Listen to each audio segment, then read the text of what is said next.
വാർത്തയിലേക്ക്. ഇടതുഭരണത്തിൽ കേരളത്തിലെ സ്ത്രീകൾ കടുത്ത അവഗണന നേരിടുകയാണെന്ന് NGO സംസ്ഥാന സെക്രട്ടറി പി ആര്യ.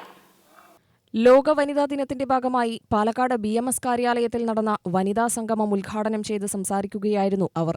സ്ത്രീ ശാക്തീകരണത്തിന്റെ പേരിൽ ഭാരതീയ സാംസ്കാരിക പൈതൃകം ഇല്ലാതാക്കാനുള്ള ആസൂത്രിത ശ്രമങ്ങൾക്ക് സർക്കാർ നേതൃത്വം നൽകുകയാണെന്നും അവർ കൂട്ടിച്ചേർത്തു. വാളയാറും ഇടുക്കിയും ഉൾപ്പെടെ സ്ത്രീകൾക്കെതിരെ അതിക്രമം നടത്തിയവർ സ്വൈരവിഹാരം നടത്തുന്ന സാഹചര്യം കേരളത്തിലെ സ്ത്രീകളുടെ സുരക്ഷിതത്വത്തിന് വെല്ലുവിളി ഉയർത്തുകയാണ്.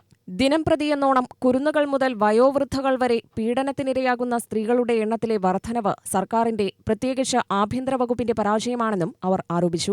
കോളേജ് ക്യാമ്പസുകളിൽ ഉൾപ്പെടെ ആവിഷ്കാര സ്വാതന്ത്ര്യത്തിന്റെ പേരിൽ സ്ത്രീത്വം അപമാനിക്കപ്പെടുമ്പോൾ അതിനൊത്താശ ചെയ്യുന്ന സമീപനമാണ് സർക്കാർ സ്വീകരിക്കുന്നത്.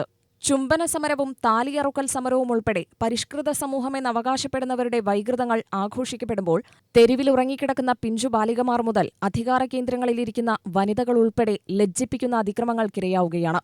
വിദ്യാഭ്യാസ സമ്പ്രദായത്തിൽ ഉൾപ്പെടെ നടത്തിയ പരിഷ്കരണങ്ങളാണ് കേരളത്തിൽ ഈ അതിക്രമങ്ങൾ വർദ്ധിക്കുന്നതിനിടയാക്കുന്നത്. ഭരണമേഖലയിൽ ഉൾപ്പെടെ സ്ത്രീകൾക്ക് സംവരണം നൽകിക്കൊണ്ടും രാഷ്ട്രപതി ഉൾപ്പെടെയുള്ള അധികാര സ്ഥാനങ്ങളിലേക്ക് സ്ത്രീകളെ എത്തിച്ചും കേന്ദ്ര സർക്കാർ നടത്തുന്ന പരിവർത്തന ശ്രമങ്ങൾ ശ്ലാഘനീയമാണെന്നും അവർ അഭിപ്രായപ്പെട്ടു. തകർക്കുവാൻ വേണ്ടി അതൊക്കെയാണ് നവോത്ഥാനം എന്നാണ് അവർ പറയുന്നത്.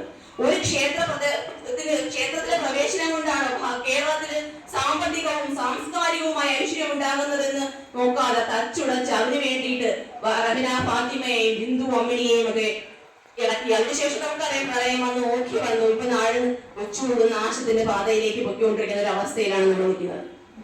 ഈ അടുത്ത സമയത്തായിട്ട് വളരെയധികം ഓർക്കാൻ ഇഷ്ടപ്പെടുന്നില്ലെങ്കിൽ പോലും നമുക്ക് മറക്കാൻ പറ്റാത്തൊരു കാര്യമാണ് നമ്മൾ ഈ അടുത്തായിട്ട് നമ്മുടെ സിദ്ധാർത്ഥന്റെ മരണം.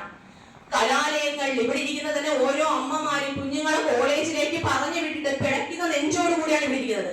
കാരണം SFI എന്ന് പേരിട്ട തീവ്രവാദ പ്രസ്ഥാനം അത് നിരോധിക്കണമെന്ന് ഞാൻ പറയുള്ളൂ. കാരണം അത് അത്രയും കരാളതയോടുകൂടി മദ്യവും മയക്കുമരുന്നും എല്ലാം കോളേജ് ക്യാമ്പസുകളിലും സുലഭമായി ലഭ്യമാക്കിക്കൊണ്ട് ഇപ്പൊ കുഞ്ഞുങ്ങളെ പട്ടിണിക്കിട്ട് ശരിക്കും പറഞ്ഞാൽ തീവ്രവാദ ക്യാമ്പുകളിൽ പോലും നടക്കുമെന്ന് പോലും. BMS ജില്ലാ ജോയിന്റ് സെക്രട്ടറി K രാജേശ്വരി അധ്യക്ഷയായി. സംസ്ഥാന സെക്രട്ടറി V രാജേഷ് സമാപന പ്രസംഗം നടത്തി. ജില്ലാ president Salim Thennilapuram, SS Sindhu, K Rekha, EK Parvathi, M Manjusha, MV Pushpalatha എന്നിവർ ആശംസകൾ അറിയിച്ചു. ജില്ലാ സമിതി അംഗങ്ങളായ K ഈശ്വരി സ്വാഗതവും C പ്രവീണ നന്ദിയും പറഞ്ഞു. UTV news, Palakkad.